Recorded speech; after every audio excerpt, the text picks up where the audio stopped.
చెరువులపై ఆధారపడి జీవనోపాధి పొందుతున్న మత్స్యకారులకు అన్ని రకాల చేప పిల్లలను సకాలంలో అందజేయాలని సంగారెడ్డి ఎమ్మెల్యే చింత ప్రభాకర్ సంబంధిత అధికారులకు సూచించారు. సదాశివపేటలోని ఉభయ చెరువుల్లో ఎమ్మెల్యే చింత ప్రభాకర్ స్థానిక బీఆర్ఎస్ నేతలతో కలిసి 28,000 చేప పిల్లలను వదిలిపెట్టారు. ఈ సందర్భంగా వారు మాట్లాడుతూ బీఆర్ఎస్ హయాంలో మత్స్యకారులకు 100% ఉచితంగా చేప పిల్లలను పంపిణీ చేయగా అప్పుడు నీలి విప్లవంగా చర్యలు చేపట్టి మత్స్యకారులకు చేతి నిండా పని కల్పించిందని, ప్రస్తుతం కాంగ్రెస్ ప్రభుత్వం అందులో 50% మాత్రమే చేప పిల్లల పంపిణీకి చర్యలు తీసుకుంటుందని ఆరోపించారు. గత బీఆర్ఎస్ ప్రభుత్వంలో ప్రస్తుతం కేటాయించిన దానికంటే రెట్టింపుగా ఉండేదని, ప్రస్తుత ప్రభుత్వం మత్స్యకారులకు ఆర్థికంగా ఇబ్బంది పడే విధంగా చర్యలు ఉన్నాయని, వృత్తిపై ఆధారపడిన మత్స్యకారులకు ఉపాధి మీద దెబ్బ కొట్టిన విధంగా ప్రస్తుత ప్రభుత్వం తీరు ఉందని, ఇప్పటికైనా ప్రభుత్వం పునరాలోచన చేసి మత్స్యకారుల సంక్షేమం దృష్టిలో ఉంచుకొని తగిన చర్యలు తీసుకోవాలని ఎమ్మెల్యే ప్రభుత్వాన్ని డిమాండ్ చేశారు. ఈ కార్యక్రమంలో వారితో పాటు నాయకులు శివరాజ్ పాటిల్, ఫిషరీస్ ఏడీ, మున్సిపల్ వైస్ చైర్మన్ చింతగోపాల్, కౌన్సిలర్లు శ్రీశైలం, ఇంద్రమోహన్, నాయకులు ముబీన్, నసీర్,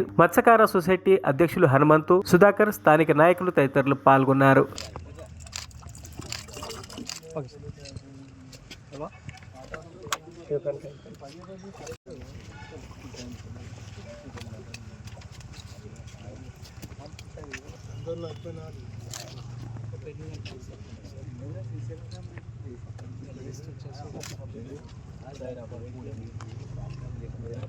మరిన్ని అప్డేట్స్ కోసం మా ఛానల్ని సబ్స్క్రైబ్ చేయండి.